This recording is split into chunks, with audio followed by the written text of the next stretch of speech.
салом бинандагони гиромӣ, нашри муфассали барномаи иттилоотии навид аст ки мустақиман аз телевизиони Сафина манзуратон менамоем. дар студия бо шумо Манучер Маҳкамов ва Малоҳат Назар Шозода. Салом. асосгузори сулҳу ваҳдати миллӣ, пешвои миллат, президенти ҷумҳурии Тоҷикистон муҳтарам Эмомалӣ Раҳмон дар сиясати иқтисодию иҷтимоии давлат масъалаи баланд бардоштани сатҳу сифати зиндагии аҳолиро яке аз афзалиятҳои аввалин дараҷа муайян намуданд.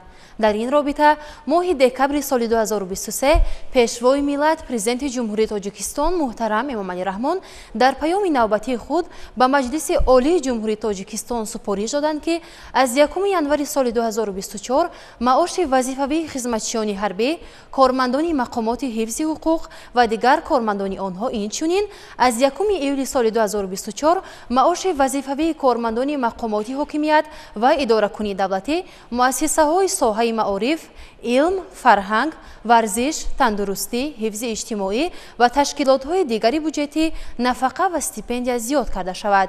бо мақсади амалӣ намудани дастури мазкур санаи 9 январи соли 2024 фармони президенти ҷумҳурии Тоҷикистон дар бораи тадбирҳои тақвият бахшидани сатҳи ҳифзи иҷтимоии аҳолӣ, зиёд намудани маоши амалкунандаи вазифавии хизматчиёни давлатӣ, кормандони ташкилотҳои буҷетӣ, андоза ва нафақаи стипендия ба имзо расонида шуд. мутобиқи фармони мазкур аз 1 июли соли 2024 маоши вазифавии кормандони муассисаҳои томактабӣ ва таҳсилоти умумӣ, яъне мактабҳои миёна, аз ҷумла муаллимони мактабҳои таҳсилоти умумӣ аз синфи 1 то 11, литсейҳо, гимназияҳо, ҳамаи мактаб-интернатҳо, мураббиёни муассисаҳои томактабӣ, аз ҷумла кӯдакистон ва боғчаҳои кӯдакона ба андозаи 40% зиёд карда мешаванд. ҳамзамон бо ин маоши вазифавии кормандони дигар муассисаҳои соҳаи маориф, аз ҷумла муассисаҳои таҳсилоти миёна ва олии касбӣ, мактабҳои махсуси варзишӣ, коллеҷҳо, донишкадаву марказҳои такмили ихтисос ва дигар муассисаҳои соҳаи маориф, инчунин маоши вазифавии кормандони соҳаи илм ба андозаи 40% зиёд мегардад.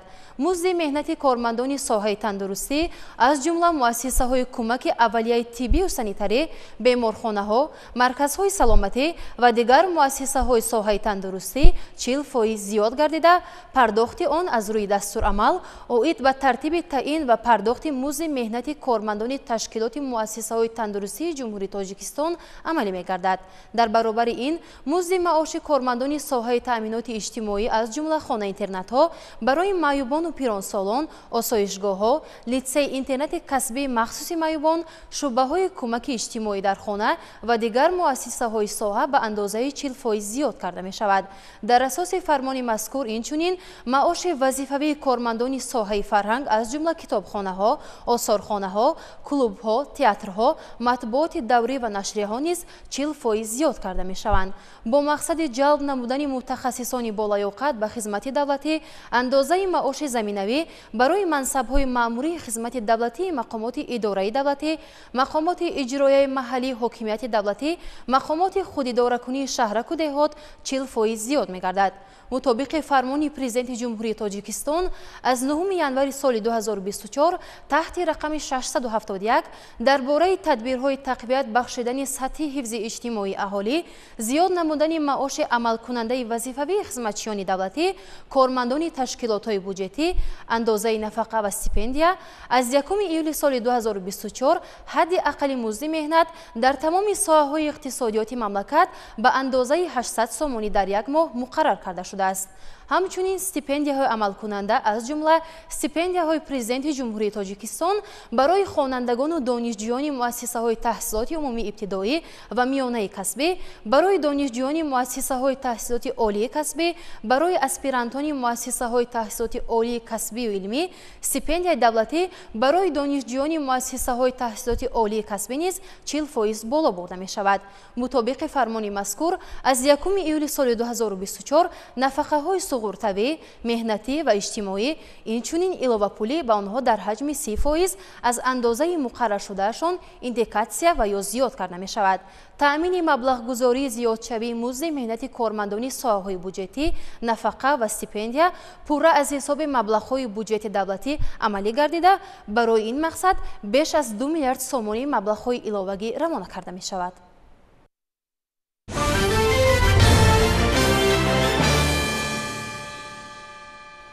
امروز اساسگزار صلح و وحدت ملی پیشوای ملت پرزیدنت جمهوری تاجیکستان محترم امامعلی رحمان، نایب پرزیدنت بانک عمومی جهانی آنتونلا باسانی و نایب پرزیدنت کارپوراسیای بین المللی مالیوی خیلا شیخروخو را به حضور پذیرفتند. در ملاقات مسائل همکاری تاجیکستان با ساختارهای گروه بانک عمومی جهانی از جمله کارپوراسیای بین المللی مالیوی بررسی شد. تاجیکستان گروه بانک عمومی جهانی را یکی از شریکان اساسی خود می‌داند.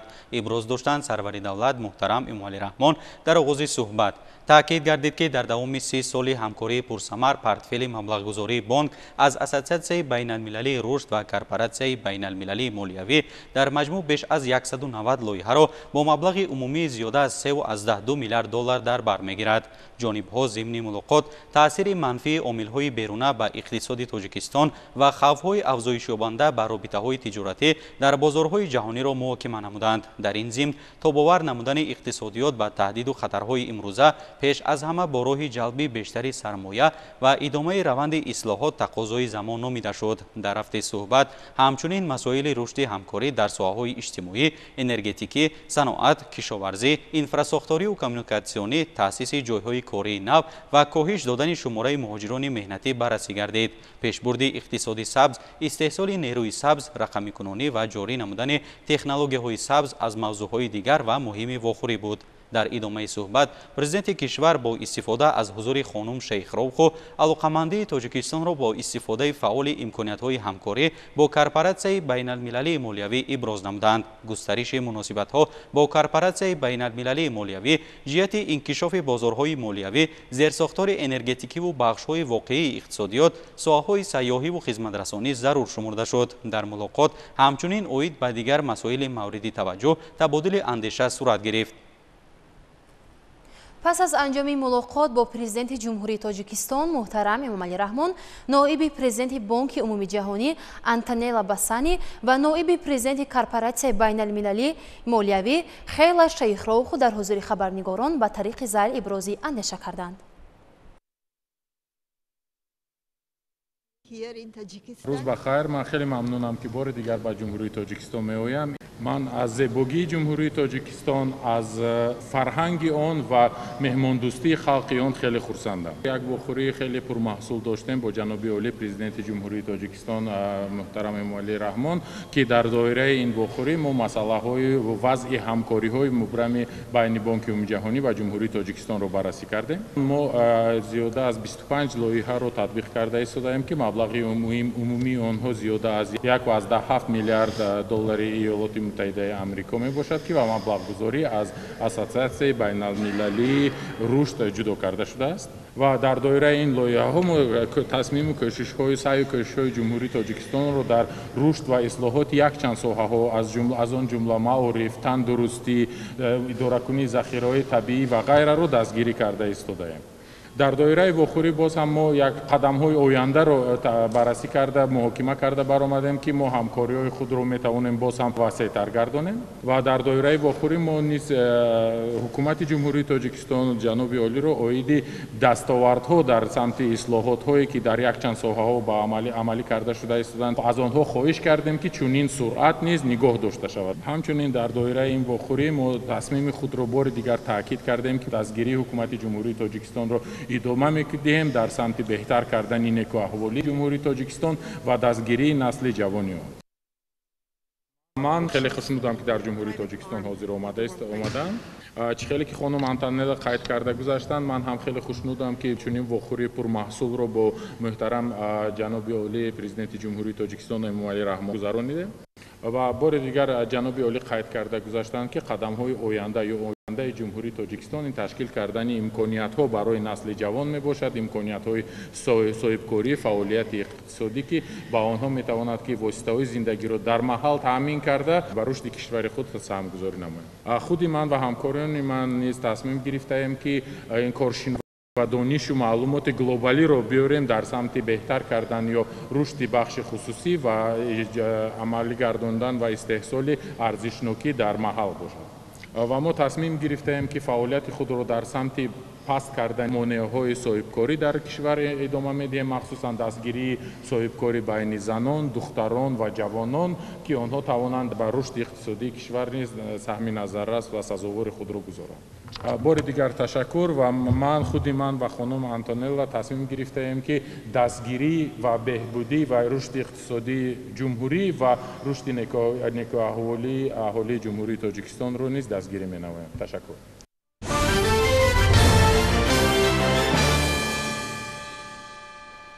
امروز در شهر دوشنبه با تشبث پروکراتورای گنرالی جمهوری تاجیکستان و مرکز اسلام شناسی در نزد پرزیدنت جمهوری تاجیکستان جهت اجرای دستور و سپارش‌های سرور دولت محترم امامعلی رحمان که در پیام پرزیدنت جمهوری تاجیکستان به مجلس عالی 28 دکبر سال 2023 در سمت ترغیب ارزش‌های ملی، پیشگیری از افراطی شوی مفکوره جامعه بیان گردیدند. اینچنین اجرای نقشه عمل استراتژی مقاومت با اکستریمیسم و تروریسم در جمهوری تاجیکستان برای سال‌های 2021-2025 یکجایی با برنامه رشد سازمان ملل متحد در جمهوری تاجیکستان تحت عنوان اساسهای حقوقی و اعتقادی مقاومت با افراطگرایی در تاجیکستان معاصر پیشگیری و توانبخشی کنفرانس علمی عملی برگزار گردید. جزئیات بیشتر در گزارش همکاران ما. در جمهوری تاجیکستان در سمت مقاومت با جنایتکاری زمینه‌های حقوقی فراهم آورده شدند که هدف از آنها پرزور کردن مبارزه با تروریسم، اکستریمیسم، کروپسیا و دیگر جنایات و جهت حفظ حقوق و آزادی‌های انسان و شهروند، بلند برداشتن معرفت حقوقی شهروندان، تامین ولایت قانون و ترتیبات حقوقی، حفظ استقلالیت دولتی، تامین امنیت مملکت و بلند برداشتن سطح نیکو احوالی مردم میباشد. این نکته در چاره‌بینی که زیر نام اساسهای حقوقی و اعتقادی مقاومت با افراطگرایی در تاجیکستان معاصر پیشگیری و توانبخشی برگزار گردید تاکید شد. این چاره‌بینی سطحی بلند با اشتراک نمایندگان از 54 وزارت و اداره، تشکیلات‌های خارجی و سازمان‌های جمعیتی در شهر دوشنبه با تشبث پروکراتورای گنرالی جمهوری تاجیکستان، مرکز اسلام شناسی و شعبه دین تنظیم جشن و مراسم دستگاه اجرایی پرزیدنت جمهوری تاجیکستان برگزار کرده شد. در این همایش علمی عملی اشتراکچیان در موضوعهای مقاومت با اکستریمیسم و تروریسم، همکاری و دستگیری نهادهای دولتی و غیر دولتی در پیشگیری از این ظهورات، برقرارسازی و عافیت بخشی از منطقه‌های جنگ زده برگردانیده شدگان، هدف، اصول‌ها و مشکلات آن مبادله افکار کردند. این همایش علمی محض فراگیر اون مسائلی می باشد که واقعا امروز از یک طرف اگر حال و فصل خود را در جامعه یافته ایستاده باشند، از طرف دیگر قسمت از آنها واقعا نگرانی کننده از خصوصا گرایش جوانان به حزب حرکت‌های خصوصیت اکستریمیستی تروریستی داشته، ترغیب اندیشه‌های افراطی در شبکه‌های اجتماعی، گرایش جوانان به این حرکت‌ها و تبلیغ آنها از طریق شبکه‌های اجتماعی واقعا به یک مسئله داغ روز تبدیل یافته ایستاده است. و البته برای پیشگیری کردن این اندیشه‌هایی که خصومت و بدبینی و نزاع را در جامعه می‌اندازند، البته این تنها کار یک نهاد دولتی نیست، تنها کار یک مقامات موظف نیست، بلکه من فکر می‌کنم این وظیفه هر یک نهاد دولتی، هر یک شهروند و هر یک اون شهروندی که مسئولیت سالم در نزد دولت و دولتداری دارد، زیرا خللدار شدن یک خانواده، خللدار شدن تفکر و اندیشه یک جوان میتواند آینده برای ما مشکلات‌های زیاد ایجاد نماید. ضمن برآمدها ناطقان موضوعهای گوناگون از جمله محتوای استراتژی مقاومت با اکستریمیسم و تروریسم برای سال‌های 2021-2025، برنامه برقرارسازی به حیات مقرره مطابق نمودن و با جای کار و تحصیل تامین کردن زنان و کودکان از منطقه‌های عملیات‌های جنگی برگردانیده شده برای سال‌های 2023-2027 و برنامه برقرارسازی و رeintegratsiya شخصان دارای گذشته اکستریمیستی یا تروریستی در جمهوری تاجیکستان برای سال‌های 2024-2028 با راه ماندن همکاری‌های دو جانبه بسیار جانبه با شریکان رشد و سازمان‌های جمعیتی در سمت پیشگیری و مقاومت با اکستریمیسم و تروریسم و تشبث‌های آینده بین‌المللی جمهوری تاجیکستان تحت تحلیل و بررسی جمع آمدگان قرار گرفت. با خلاصه کارشناسان و معروضاتچیان بلند برداشتن سطح آگاهی، دانش و تحکیم اقتدار دولت‌ها در مبارزه با تروریسم موافق مکانیزم‌های موجوده همکاری زیج باید داشته باشند. از لحاظ تقویت همکاری‌های بین‌المللی و منطقوی را اشتراکچیان سمت مهم کامیابی در پیشگیری از تروریسم و اکستریمیسم ارزیابی کردند.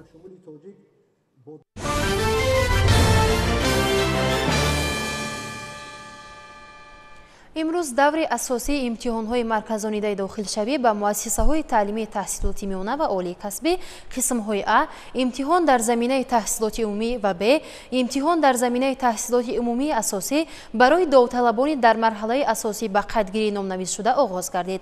تفصیلات بیشتر در مطلب نوبتی برنامه.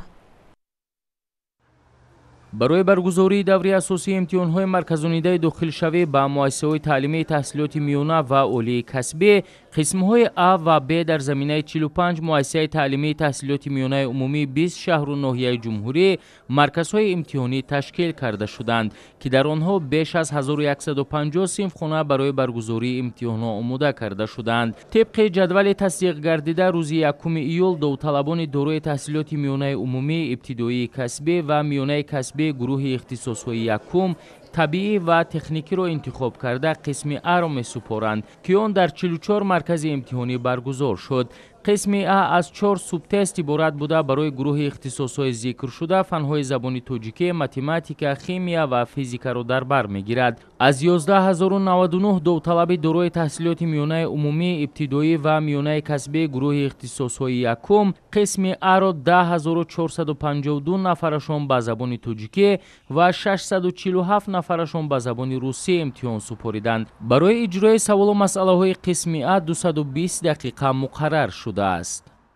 امسال در دوره اساسی و علاوگی به قیدگیری در مرکز ملی تستی نزد پرزیدنت جمهوری تاجیکستان زیاده از 100,000 نفر داوطلبان ثبت نام شدند که از آنها بیش از 80,000 نفرشان داوطلبان دارای معلومات میانه عمومی و تقریبا 20,000 نفر داوطلبان دارای معلومات عمومی اساسی میباشند. برای تامین برگزاری امتحان‌های مرکزانیده داخلشوی تقریبا 2000 نفر کارمندان موقتی به مرکزهای امتحانی جلب کرده شدند. امسال امتحان‌های دور اساسی از 1 تا 8 ایول دایر کرده می شود و امتحان‌های علاوگی باشد روز 12 ایول در نظر است. اعلان نتیجه امتحان‌ها روز 20 ایول برگزار کرده می شود و تقسیمات به مؤسسه‌های تعلیمی تحصیلاتی میانه و عالی کسبی جمهوری تاجیکستان باشد روز 25 ایول برگزار کرده می شود. ذکر گردید که در دوره اساسی به قیدگیری از 1 مارس تا 2 می 95276 داوطلب که از آنها 78222 نفرشان داوطلبان دارای تحصیلاتی میانه عمومی ابتدایی و میانه کسبی و 17054 نفر دیگرشان داوطلبان دارای تحصیلات عمومی اساسی می باشند نامنویس کرده شدند. سال جاری نیز روند امتحان‌ها از همه مرکزهای امتحانی توسط کامراهای نظارتی در حالت آنلاین در مرکز پخش کرده می شود. مرکز برای این هر یک مرکز امتحانی را با تمام تجهیزات ضروری تامین کرده است. اعلان نتیجه های امتحان ها، خال و بلهای به دست آورده هر یکی از داوطلبان و به آزمون تقسیمات راه یافتن و یا نیافتن آنها 20 ایول به نقشه گرفته شده است.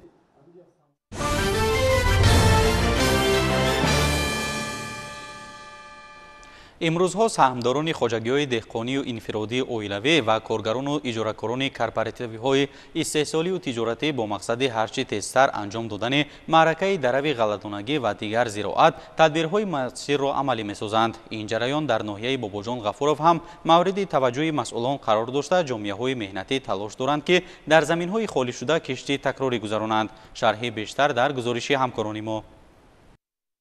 اهل کشاورزان و اجاره‌کاران جمعیت سهامی به نام عبدالرحیم جمعیوی ناحیه باباجان غفورов امسال در میدان 1750 گکتار کشتی پنبه‌دانه گذرانده با درک پخت منبع اساسی رشد اقتصادیات کشور نیت دارند که از تخم چگیت نوهای دوستی، خوجند 67، نعمت و دیگر نوهای اعلی‌صفت حاصل بلند و دلخواه به بار آورند. آنها نیت دارند از هر گکتار تا 35-40 سنتنری پخت جمع آوری نمایند. به دست آوردن حاصل بلند را راهبر خوجگی در فعالیت متخصصان صاحب تجربه و نتیجه زحمت شبانه روزی آنها در کارهای صحرایی و تامین نشو و نمای خوبی حاصل پخته معنی داد کرد. همین سال ما 1750 گکتار پخته کاشتگی.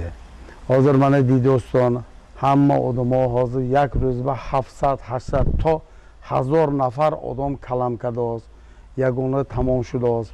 ҳозир ба наздики мана якум оғуташа дориша додим мо. мана дуюм дориша метем. мо ҳаракат мекунем ки ҳамин 35 сентнер пахта гуфта ин сол планои иҷро мекунем гуфта ба нақша гирифтаги. ҳозир мо бо замина мо минтақаи шӯркӯланда шӯркӯлбаям пахтамол нақш шудаги ҳозир кор кардостем. як хел ҳозир вақт сезон мо. ҳозир мани вақт ба вақташ ба дориша додана мо даркор, обаша додана мо даркор. тамом.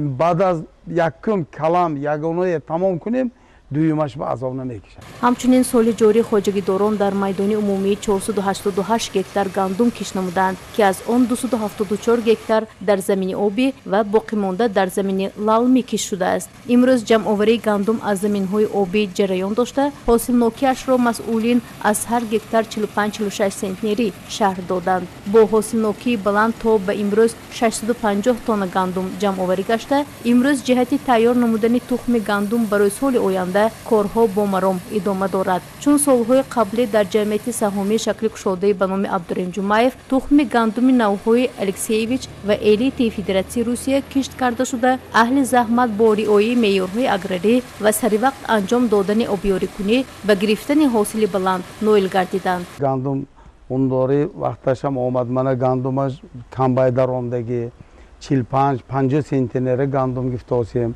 ҳозир ба коромо назб рафтост.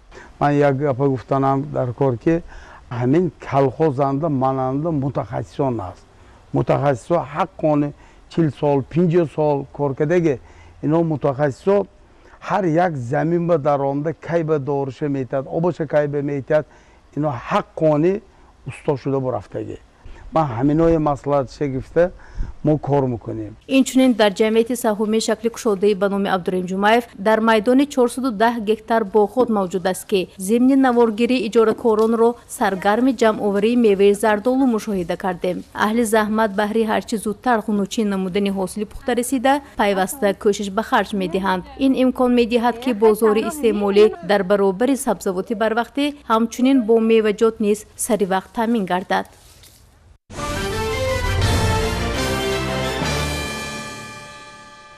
вилояти Хатлон аз гармтарин минтақаҳои Тоҷикистон ба шумор меравад. бо истифода аз обу ҳавои мусоид, кишоварзон солҳои охир кишту парвариши навъҳои гуногуни меваҳоро ба роҳ монданд ки то имрӯз парвариши онҳо дар Тоҷикистон дида намешуд. аз ҷумла парвариши растанаҳои тропикӣ ба мисоли меваи банану папая феълан аз тарафи баъзе хоҷагидорон таҷриба мешавад. кишоварзону сокинони меҳнатдӯсти ноҳияи Ҷайҳун барои ба иқлими маҳаллӣ зисташон мутобиқ намудани ин дарахтони тропикӣ бо мутахассисону олимони соҳа озмоишҳо гузаронданд. аллакай дар гармхона бар парвариши меваҳои тропикӣ машғуланд. ҳамкоронамон Шаҳлои Аҳмадхон ва Фирӯзҷон Қурбонов аз ноҳияи Ҷайҳун дар ҳамин бора шарҳи бештар доранд. сокини ноҳияи ҷайҳуни вилояти Хатлон Маъруф Қаюмов соли сеюм аст ки аз ҳосили дарахтони банан ва папае ки дар гармхонаи худ парваришашро ба роҳ мондааст ком ширин мекунад. қаблан вақте ки ӯ ниҳолонро аз ҷумҳурии Узбекистон оварда буд, боварӣ надошт ки ин дарахтони тропикӣ дар минтақаи бохтар мутобиқ шуда самар диҳад. пас аз оне ки заҳмати яксолаи кашидааш боровард боварии комил ҳосил кард ки парвариши чунин меваҳои тропикӣ дар ноҳияи Ҷайҳун имконпазир аст ва ҳоло тасмим гирифтааст ки шумораи ниҳолонашро зиёд карда алал хусус бананпарвариро дар мамлакат рушд диҳад. инчунин дар сурати ба фурӯш баровардан қимати онро дар бозори минтақа коҳиш диҳад. дарахтои бананро 20 дона овардем. ана коридем ҳосил додест аз мана ё шода сем ҳосила ва ё навъа ки сем ҳосила гул мекуна. ду намуд бананай, ду намуд папая. папая қад пастшаса, қад баландаш. ай қад баландаш ай мо ҳосил додаге, қад пастша нав коридагем. ака солҳои дигада вай ҳосил метиҳада. ай коридаги як сол баъд и гул мекуна да. як сол баъд гул мекуна, баъд як сол и барангёш ду моҳ баъд се моҳ баъд гул кардан мегирад. вай ака ҳама камтар парвариш нағз боша, ха се бор ҳаракат кина 4 бор гирифтан мумкин аст. дарахти бананара гармхонада нашунонем, замистун мода хунук сахт мешава, хунук мезана ира. мо ҳамин замистун камакак печка қади алов карда ира гармиша камтар таъмин мекунем. баъд бо ҳамин замистунам кор кардан мегира, агар температурара таъмин кунем, замистунам гул мекуна, ҳосил мепазуна, نقض زمستون هم حاصل گرفتیم ما ماهای ینور دکبر گرفتیم حاصل. тавре ки қаҳрамони мо иброз медорад, дарахти банан нозук буда бештар об ва гармиро талаб мекунад ва барои хушк нашудани дарахтҳо бо мутахассисон низ дар тамос ҳаст. ҳамзамон мегӯяд ба ниҳоли банан доруҳои азотӣ додан лозим нест. бештар порои пусида ва компост пошидан дар кор асту халос. дарахти банан мавсим надорад. тобистон замистон ҳамаи гарми боша шудан мегирад. афтоб уқа зарур нест. фақат гармӣ боша. агар абрнок боша ҳам ҳаво гармӣ боша ҳаракат кардан мегирад. ин дарахти банан мини банан дора, миёна банан дора, бо қадш баландтар банан дора. чанд ҳами қадш баланд шидан гирифт, ҳосилш ҳам бисёртар мешава, меваш ҳам калонтар мешава. ин дарахти банан соли дуюм аст ки ҳосил ба бор меорад ва айни замон тавре ки мову шумо мебинем хушаи дар назди мо буда метавонад аз 200 то 250 дона бананро дар бар гирад ва айни замон хуша ҳосили сеюмбора ҳаст ва дар назар аст ки рӯзҳои наздик ҳосили пухта расидаи онро ҷамъоварӣ намоянд. ҳамин хуша 3 бор гирем, мана хат 200 донае бигира 600 дона мешава, 4 бор бигира 800 дона мешава. гап ҳамо деҳқон наеда. ҳам оиларо таъмин мекунад, зиёдтиша мефурӯшем. خانواده بحریدین فونیز در ناحیه مذکور سالهاست که در گرمخانه‌ها به پرورش پمیدور و بادرنگ و قلمفوری شیرین مشغول است. اکنون آهسته جای آنها را میوه‌های در تاجیکستان کمچین و در بازارها پرخریدار یعنی میوه‌های تروپیکی میگیرد. فعلا در این گرمخانه پرورش میوه‌های تروپیکی، پمیدور، بادرنگ و دیگر محصولات کشاورزی به راه مانده شده. طبق مشاهده‌ها امکانیتی به دست آوردن حاصل خوب موجود است. تلویزیون دیده هم چیزه ҳавасманд шидем, рафтем, овардем, ҳамира бисёртар карда, ҳаминҷа парвариш карда, мардума барои ҳами омӯхтанда овардем. ҳам бананша хӯрдем, ҳам ниҳолоша фурӯхтем. хела имта даст сател мегирем, тiyyor мекунем, мефурӯшем. 100 сомонӣ мебаранд. талаботи мардум барои ҳами кӯчати банан уже зоид шуда истае. мардум ҳами ҳавасмандан бурда истанд. мувофиқи ҳами банан мо ҳамид гармхонаи чира баландтар карда ҳамиҷара парвариши банана зоидтар карданӣ. در این برابر بعد از حاصل دادن درختان آنها نهالان بنان و پاپایا را در قوطی‌های مخصوص سبزانیده برای فروش نیز آماده می‌کنند. چون که امروز ساکنان منطقه‌های گوناگون کشور به پرورش این نوع درختان تروپیکی میل پیدا کردند و یگانه منبع درآمد خانواده مصاحبان ما نیز از حساب کار دهقانی است. از این رو تلاش بر آن دارند که در کار خود متخصص شوند و نوگانی در سمت کشاورزی روی کار بیارند تا که با فروش برآوردن این درختان نادر سطح زندگی خود را بلند سازند و هم در تامین امنیت آذوقه‌واری مملکت سهم مناسب گذارند. گزارش شههای احمدخان طالبجان سیفوف بر برنامه اطلاعاتی نوید از ناحیه جیهون.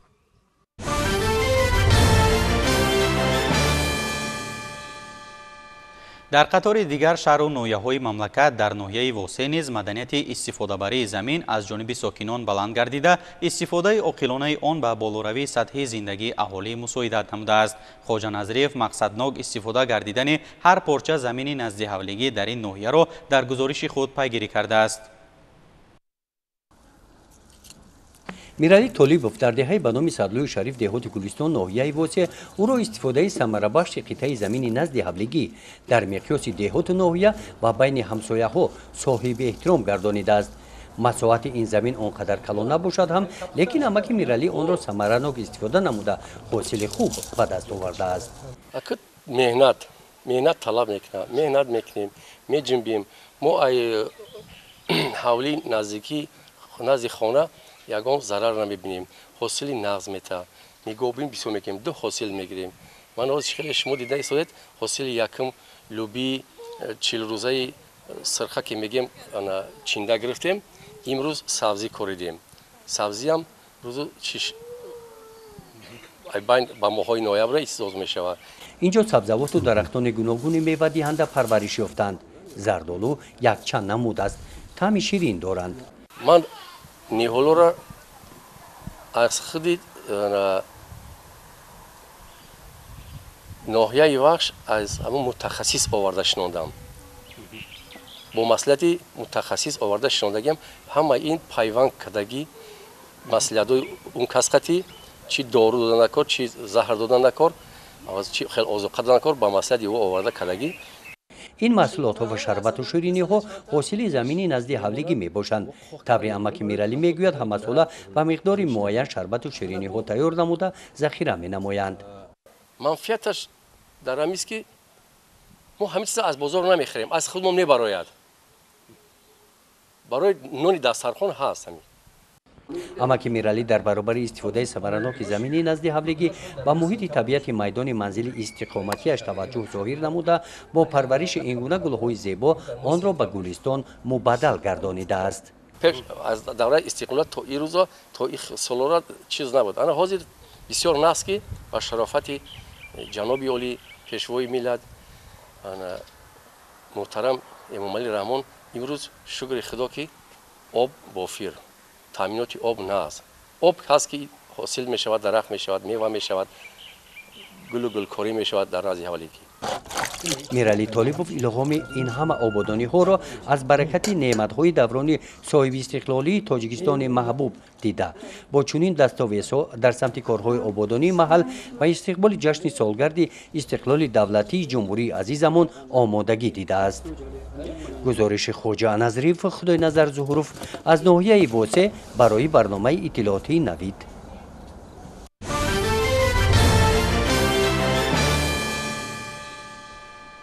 امروز در اکادمی اداره‌کنی دولتی نزد پرزیدنت جمهوری تاجیکستان کورس غیر نوبتی تکمیل اختصاص برای زنان و دختران مقامات مرکزی و محلی حاکمیت دولتی آغاز گردید. شرح بیشتر در گزارش همکاران ما. ضمن افتتاح کورس تکمیل اختصاص برای زنان و دختران مقامات مرکزی و محلی حاکمیت دولتی ذکر شد که کورس‌های تکمیل اختصاص وسیله خوب برای کاملتر سازی دانش خدمتچیان دولتی می باشد.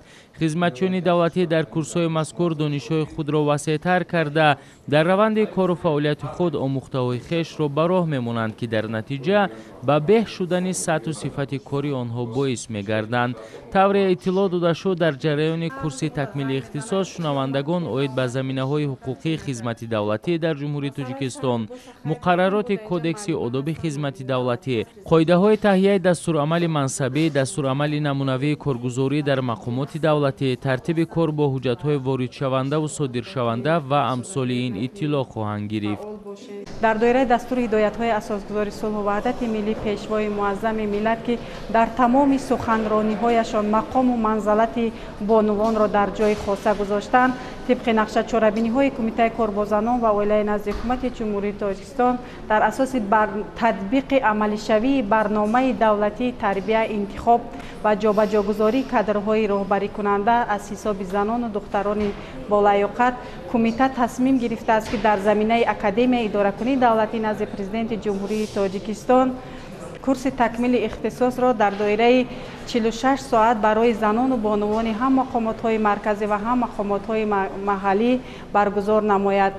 قید گردید که در تطبیق هدف‌های سازنده دولت حکومت جمهوری تاجیکستان محض خدمتچیان دولتی مسئولیت اساسی را به ذمه دارند. امروز خدمت دولتی باید پیش از همه میان دولت و جامعه نقش حلقه وصل کننده را بازیده برای تطبیق منفعت‌های ملی، فعالیت سودمند مقامات دولتی و بالا بردن نفوذ مقامات دولتی مساعدت نماید. در این جهت تکمیل اختصاص خدمتچیان دولتی مسئله مهم به شمار می رود. اکادمی اداره‌کنی دولتی نزد پرزیدنت جمهوری تاجیکستان جهتی از نو تیارکنی تکمیل اختصاص و تجربه آموزی خدمتچیان دولتی، بلند برداشتن سویه دانش خدمتچیان دولتی و تقویت بخشیدن سهم آنها در ثمرناکی اداره‌کنی دولتی پیوسته تدبیرهای ضروری را راه اندازی می نماید.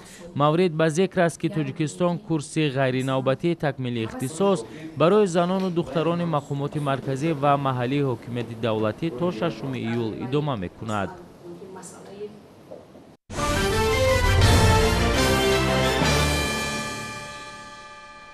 امروزها در مرکز مأموری ولایت ختلان شهر بختر دوره ولایتی آزمون جمهوری تاجیکستان وطن عزیز من جنببست گردیده ایستاده است. داوطلبانی که از دوره ناحیوی به دوره ولایتی راه خط گرفتند اینک در این مرحله هنرنمایی دارند. گزارش همکارانمان در این خصوص. امروزها آزمون جمهوریوی تاجیکستان وطن عزیز من در ولایت ختلان با جلب زیادی داوطلبان در یک سطح خوب جریان دارد. آزمون مذکور سال جاری از روی 4 نامیناسیون تشکیل و گذرانیده شده برای دریافت چهره‌های نوی ساحه صنعت و روی آوردن جوانان به صنعت و هنر نقشی بارز گذاشته ایستاده است. از همه مهم بعد از غالب آمدن در دور ناحیوی و ولایتی و جمهوریوی، غالبان حقوق اشتراک در چهاربینی‌های سطح جمهوریوی را پیدا کرده برای رایگان شامل شدن به دانشگاه و دانشکده‌های عالی مملکت امکانیت پیدا می‌کنند.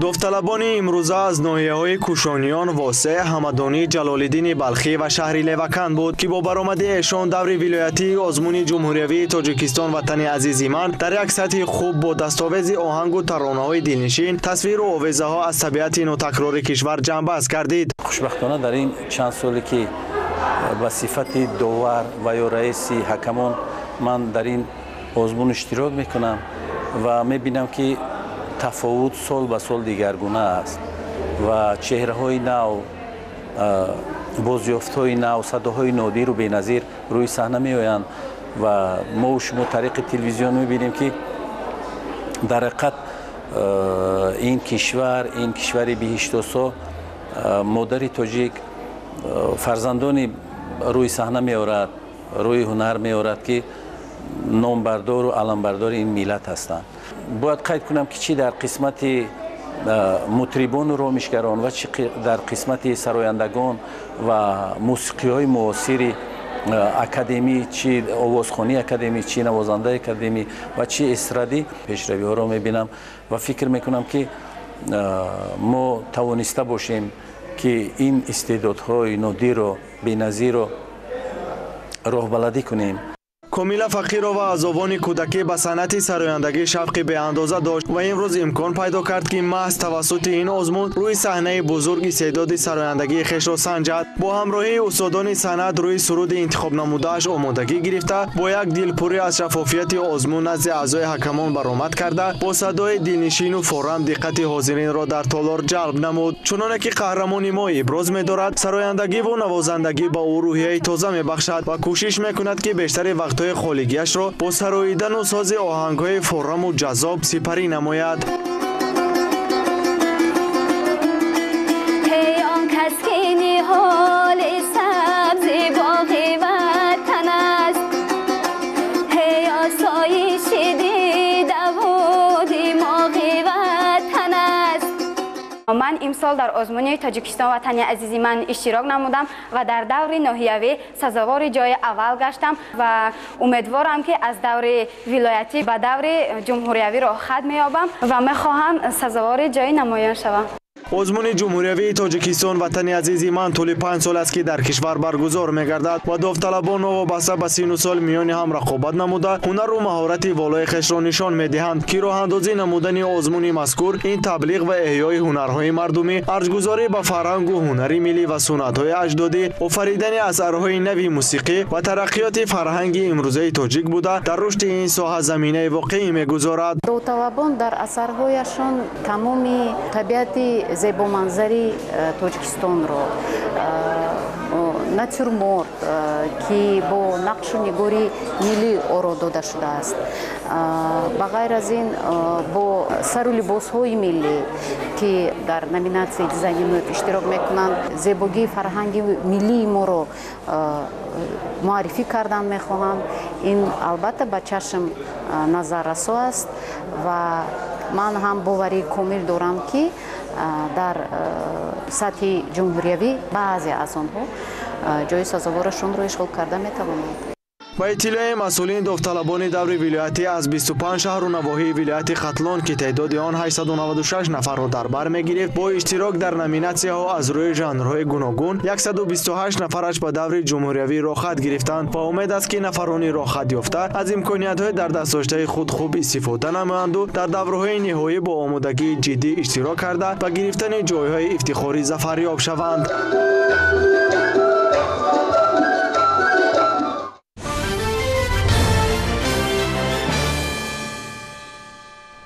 олимони фаронса усулҳои нави мубориза бар зидди бемории саратон